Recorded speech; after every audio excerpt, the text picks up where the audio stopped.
na kwa hiyo tunaleta shukrani kwa baba mchungaji pamoja na baraza ya wazee ambao walikubali ya kwamba tunaweza kufika hapa kwa tarehe ya leo, tushirikiane kwa nyimbo na kwa neno la Mungu. Baba, tunashukuru na tunasema Mungu aendelee kuwabariki.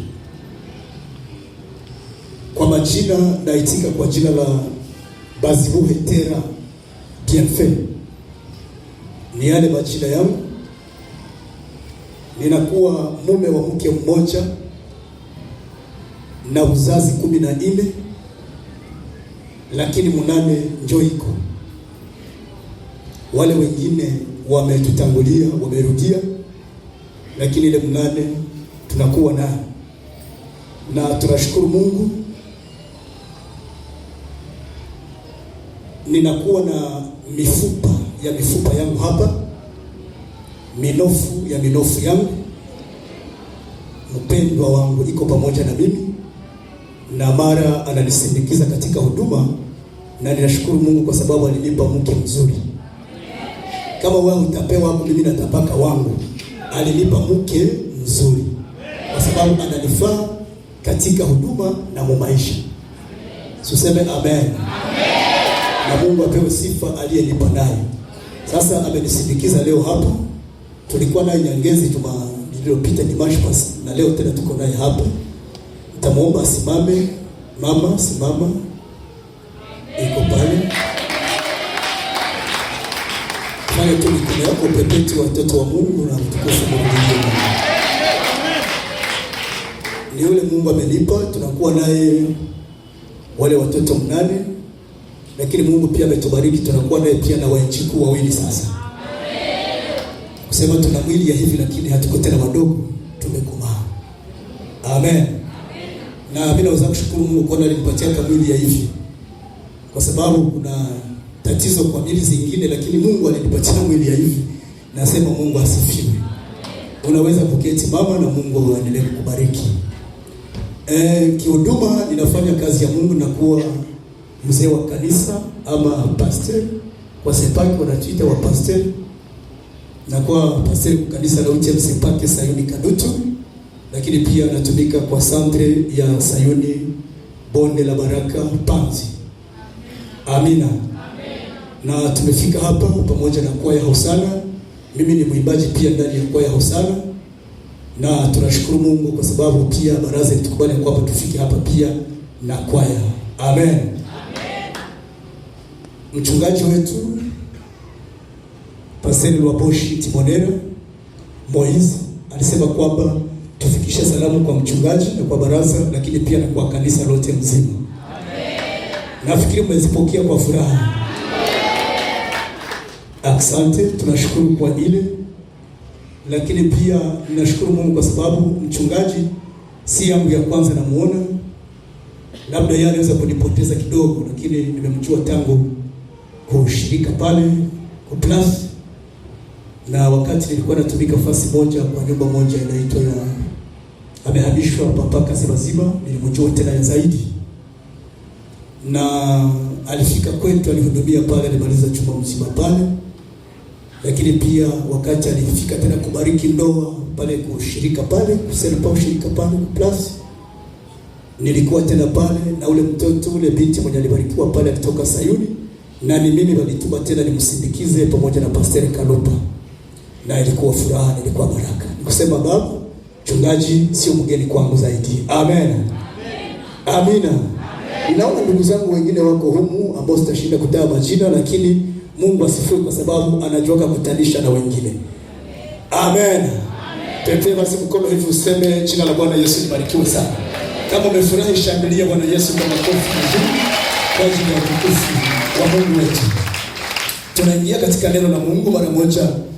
Tunasoma neno la Mungu kwa Injili ya Yesu Kristo kama alivyoandika huyu Marko mtakatifu kwa ile sura yake ya 11, na tutaanza mstari wake wa kwanza.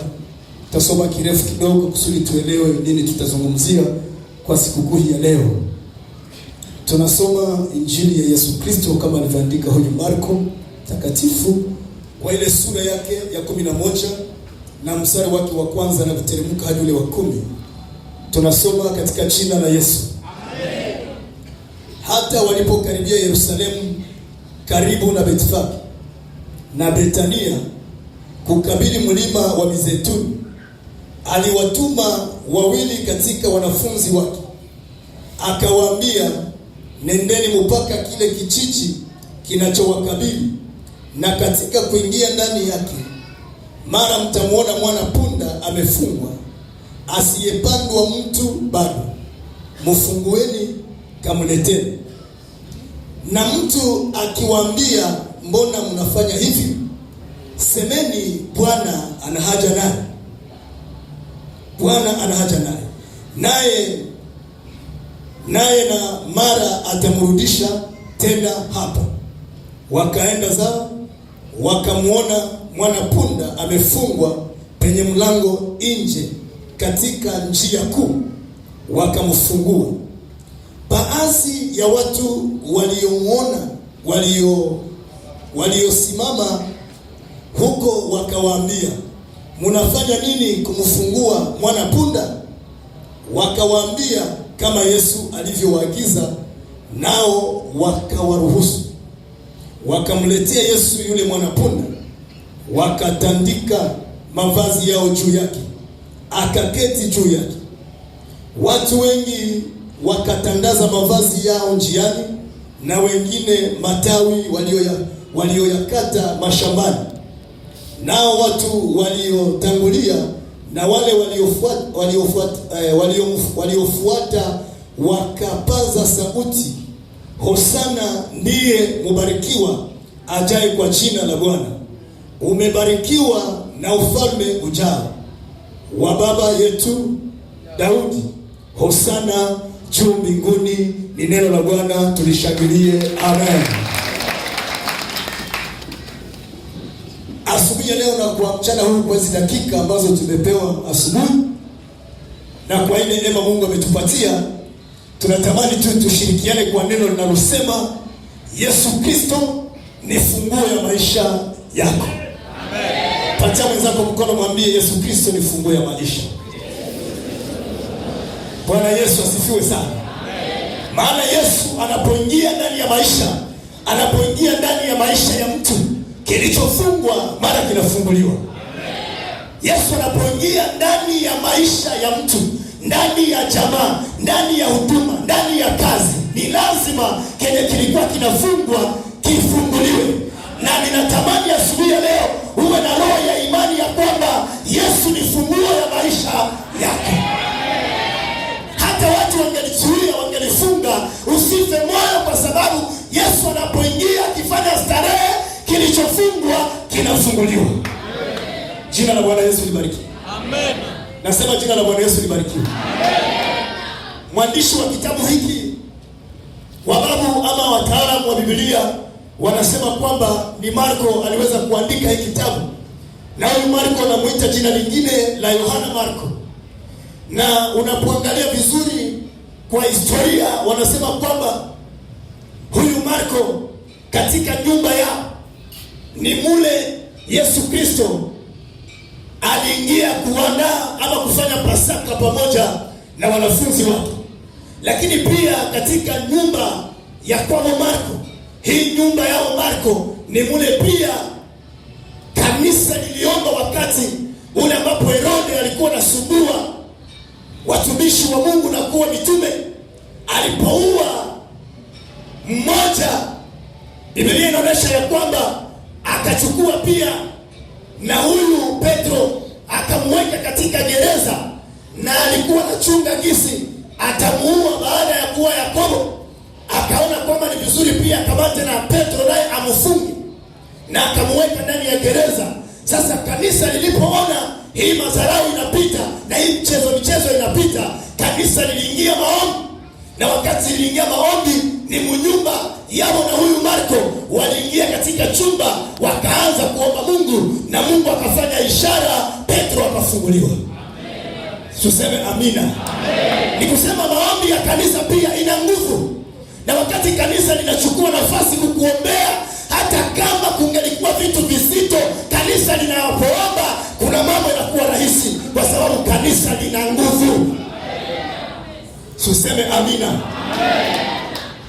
Lakini pia katika maandiko matakatifu Biblia inaonyesha kwamba, ama watafiti wa Biblia wanaonyesha pia kwamba huyu Marko alikuwa anafanya safari za injili pamoja na Paulo, lakini walifika mahali pamoja wanaitwa Pamfilia.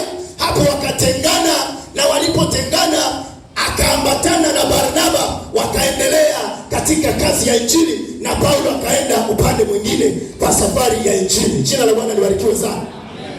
Na shabaha kubwa ya kitabu hiki kukiandika ilikuwa tu ni kutaka kutangazia watu wote habari za Yesu Kristo kuwa ni mwokozi wa ulimwengu. Haleluya! Yesu Kristo ni mwokozi wa ulimwengu. Na katika hii tuseme ya kwamba ikiwa Kristo ni mwokozi wa ulimwengu, wewe na mimi tuna furaha, tunaweza kukuwa na kicheko, kwa sababu alipokuja aliniokoa, akakuokoa na akakutoka katika utumwa wa dhambi, akakutoa katika vifungo, akakutoa katika laana, maana ni mwokozi. Alikutoa katika matope, akakulopola ndani. Sema amina. Yesu ni mwokozi wa maisha yetu. Na kwa sababu hii ninatamani tuelewe kwamba baada ya hayo Yesu Kristo, Biblia inaonyesha ya kwamba katika usomo ambao tumeusoma, Biblia inaonyesha kwamba Yesu anaingia Yerusalemu. Lakini baada mbele aingie Yerusalemu, alikutanana na mtu mmoja ambaye anaitwa Bartimayo, kipofu, mwombaji kipofu, aliyekuwa anatembea na kuketishwa pembeni ya njia. Na alipokutanana na Yesu, Yesu akamponya macho, Yesu akamupa kuona, na Yesu akamfungua. Hakubakia tena njiani, lakini Yesu Bartimayo akafuata Yesu njia. Hakubakia tena pale, kwa sababu alikutanana na Bwana anayefungua. Sema amina. Asubuhi leo Bwana afungue maisha yako, afungue kilichofungwa, afungue macho yaliyozimika. Bwana aionyeshe tena, uone waziwazi. Au yasema amina. Bwana Yesu asifiwe sana. Ndipo katika hii utakutana ya kwamba Yesu pia anaanza kuzungumzia wanafunzi na kuwaambia habari na kuonesha ya kwamba mimi, kuna wakati mwana wa Adamu atachukuliwa na kutekwa nyara, anaingia katika mikono ya wakuu wa makuhani, na hao wakuu wa makuhani watamsulubisha, watamsumbua, watamtemea mate, watampiga kwa mawe, watamzihaki na kumtukana ili kwamba afe. Yesu yuko anaongea haya maneno, lakini Yesu akasema, akaambia wanafunzi, ijapokuwa watafanya mambo hayo yote, lakini baada ya siku 3 nitakuwa nimefufuka. Tuseme amina. Tuseme amina. Alafu wanafunzi wako wanasikiliza, na wanasikiliza kwenye Yesu kuna wapeleka. Kumbe Yesu iko naandaa na kutaka kutayarisha mitume na wanafunzi wake, kutaka kuwajulisha ya kwamba yenye mtaona kule mbele visibashitule. Akaanza kuwatayarisha, akaanza kuwaandaa ili kwamba atakapoingia katika mikono ya wale wanyang'anyi na wale watu wa makuhani na waandishi, Mafarisayo na mandevu mrefu, basi shituke. Alianza kuandaa mbele ya wakati. Na hapa alipomaliza kuongea hivi, Biblia inasema wakashuka, wakaingia Yerusalemu. Na walipokuwa karibu ya kufika Yerusalemu, Biblia inasema ni hapo alisimama labda na wanafunzi wake, na akatuma wawili, akawaambia, mwende kwa ile kijiji kinachokabili Yerusalemu. Jina la Bwana libarikiwe. Na huko mtamkuta mwana punda amefungwa, na mumfungue mkamulete kwangu. Na watu wakitaka kuwauliza mnafanya nini, Yesu anaambia wanafunzi, anawaambia, nyinyi wenye mnaenda, wakiwauliza mnataka kufanya nini, mbona mnafungua mwana punda? Wakamwambia, mtawachilia ya kwamba Bwana ana haja naye. Asubuhi leo Bwana ana haja na maisha yako. Bwana ana haja na moyo wako. Bwana ana haja na maisha yako. Tuseme amina. Alafu katika hii wale wanafunzi wakatoka, wakaenda mpaka kwa ile kijiji kweli, na wakakuta mwana punda amefungwa, hajapandiwa mtu, angali anafungwa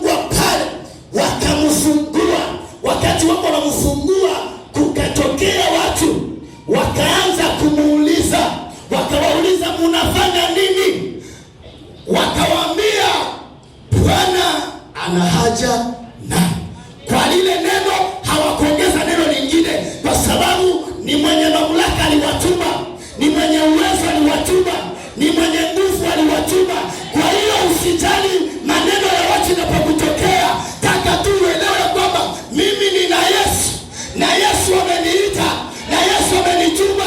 Maneno ya pembeni sitaijali, aliyenituma atashughulika na mengine. Hawanisikia? Aliyekuita atashughulika na mengine.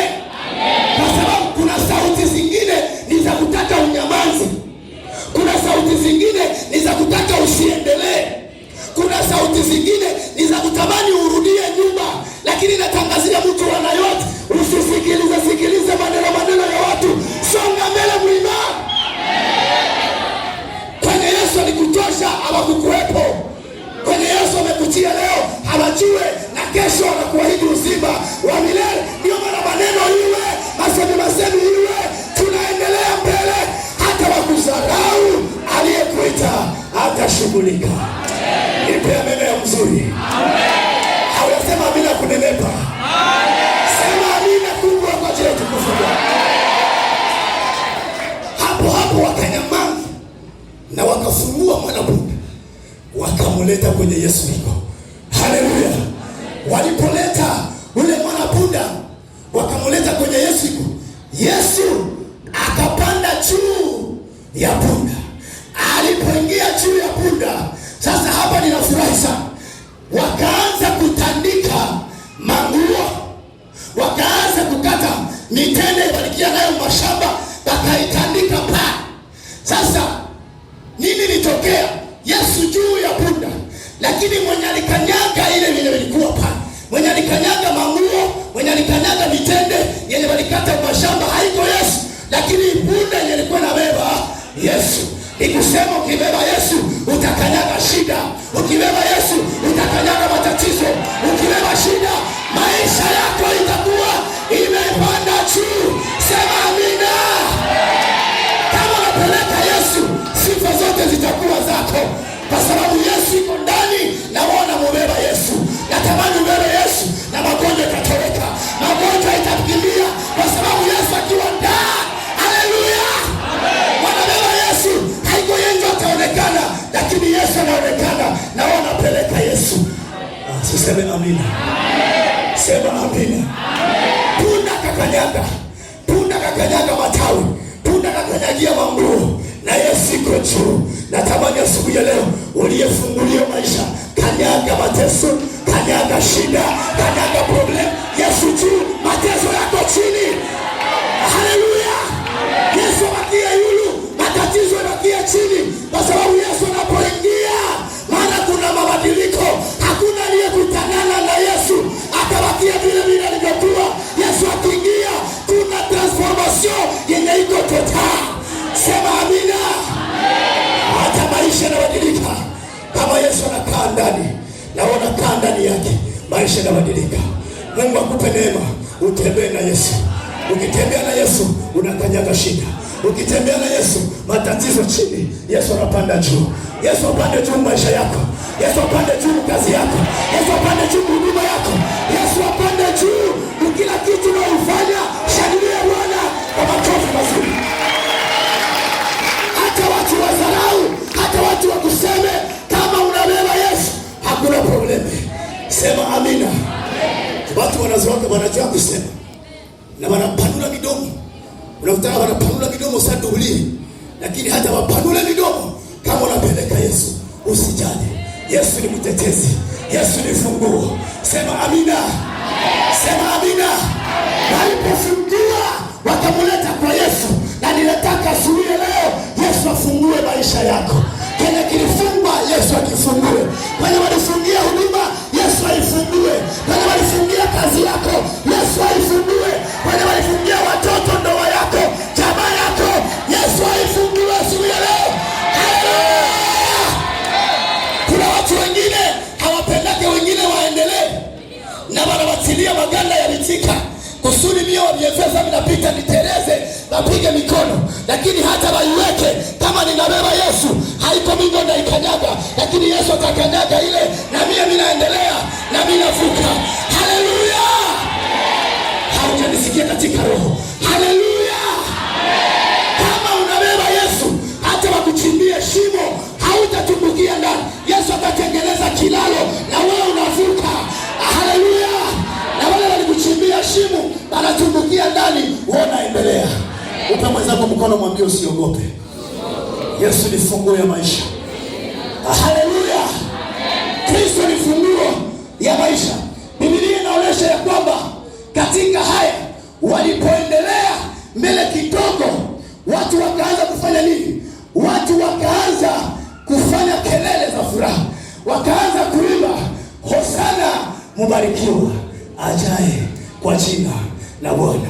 Mungu anapofungua maisha yako, hata wale waliokudharau kule nje watakushangilia. Maana hata wale wakuonea kule nje watasema, kumbe na yeye angelikuwa hivi. Ndio Yesu alifungua. Ungali mmadharau leo, lakini Yesu atakapofungua maisha yako, watu wataona, vumilia, tulia, Yesu atakuja, Yesu ataingia na ataleta funguo. Haleluya! Ataleta funguo, na anapoleta funguo itaingia kwako. Na ndio maana wakati alikufa, alifufuka, alipokufa alishuka kaburini. Baada ya kushuka kaburini, akamwambia Peti, Shetani, leta funguo hapa. Haleluya! Akamnyang'anya Shetani funguo, akamupa nazo, akafungulia watakatifu ambao Shetani alikuwa amewafunga. Akawafungua, akawafungua, akawafungua, akafungua na wewe, akawafungua watoto wana yote, akafungua wamama wana yote, akafungua wababa wana yote, akafungua vijana wana yote, akafungua watumishi wana yote. Na leo tunamsifu, na leo tunamtukuza kwa sababu maisha yetu ilifunguliwa. Haleluya! Maisha yetu ilifunguliwa. Kwa hiyo usife moyo katika maisha yako. Amini tu ya kwamba Yesu ni funguo ya maisha. Sitakubeba mbali. Natamani tu asubuhi ya leo ujumbe mfupi kwamba Yesu ni funguo ya maisha yako. Na akiingia ndani ya maisha yako, kilikuwa kinafungwa, kinafunguliwa. Kilikuwa kinafungwa, kinafunguliwa. Asubuhi ya leo, kwa hii sikukuu ya mitende kuingia Yerusalemu, na wewe Bwana aingie nyumba yako. Kama ni ndoa ilifungwa, ifunguliwe. Kama ni watoto walifungwa, wafunguliwe. Kama ni kazi ilifungwa, ifunguliwe. Kama ni huduma ilifungwa, ifunguliwe kwa jina la Yesu. Shetani hata tuchezea tena. Ukisoma vizuri utakutana kwamba walipoimba Hosana mbarikiwa, lakini watu wanageukaga, watu wanabadilikaga. Hawa ambao walisema Hosana mbarikiwa wanapepea mikono hivi, na muda wanaruka na wanacheza Hosana mbarikiwa ajaye kwa jina la Bwana anaingia. Kwa ile siku Yesu alisulubiwa, hawa walirudia wakaanza kusema afe asulubiwe, afe asulubiwe. Wanadamu wana asili ya kugeuka. Kenya walisema asubuhi haiko nyoka ya magharibi, Kenya alisema duze haiko nyoka ya kenze, lakini Kristo tuliyemwamini yeye habadiliki. Akiongea na anaongea, akikuahidi atatimiza. Akiongea neno kwa ajili ya maisha yako, ni lazima itatimilika. Kwa hiyo maisha yetu wa Kristo haiko ya starehe kila siku. Kuna wakati wa kunena vibaya, kuna wakati wa kunena vizuri, kuna wakati ile watakutandikia mikwembe, kuna wakati ile watakusemea mambo mazuri, na kuna siku watageuza usemi na wanasema akangelikufa hata bakupakala yenye hawajue, lakini hata wangelikupakala, esikizele tena, hata wangelinyamba mavi na wakupakala ya mgongo, na wendo na inuka mjia na haiko wendo linyamba, usiogope. Kuna yule ajaye atakuhorola ile, atakupanguza ile maneno yenye walisha kusingizia, yenye walisha kusemea. Huyu ajaye anafunguo, atakupanguza ile, atakuhorola ile, na wanatoka seso. Haleluya! Mungu akubariki, na Mungu abariki maneno haya machache kwa jina la Yesu. Amen.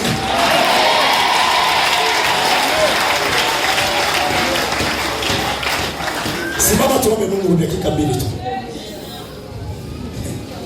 Tunaweza kusema mingi, lakini hii ndio Mungu alitaka kusema. Amen. Tuseme amina. Amen. Sema amina. Amen.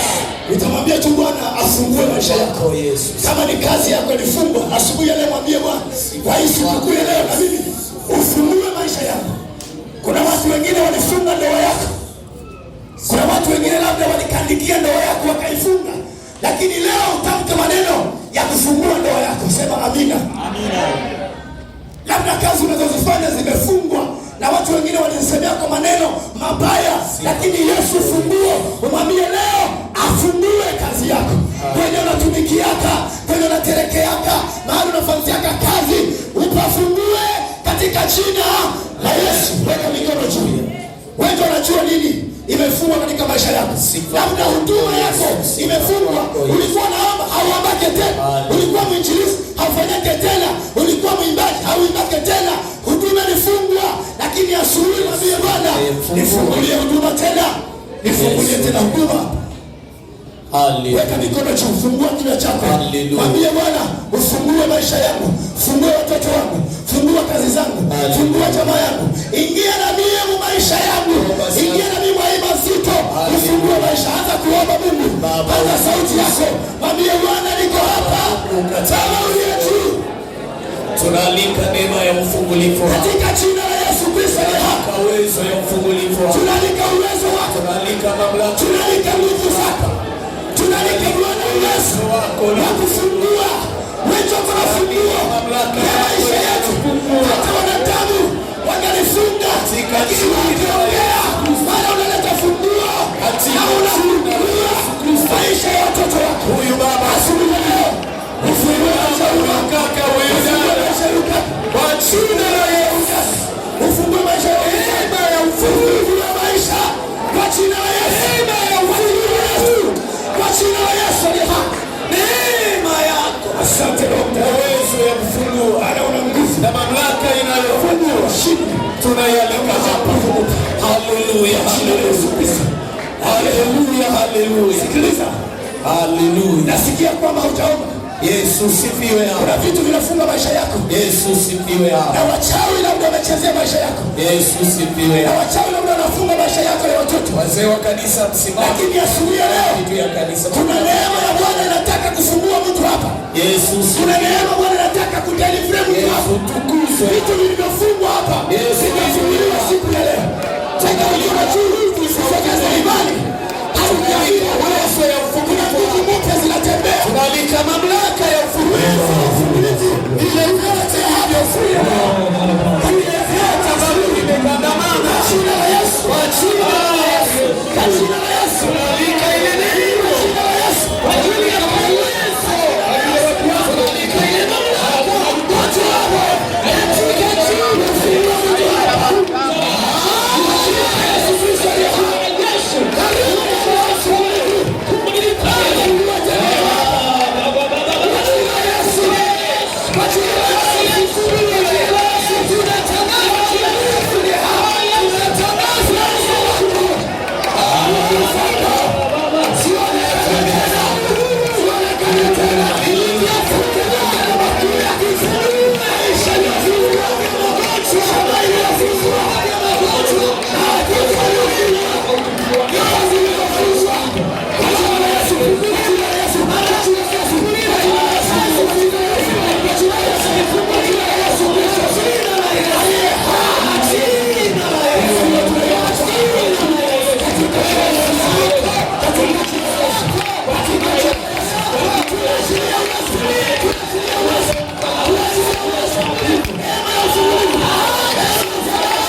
Haleluya. Tunaomba na kushukuru. Haleluya.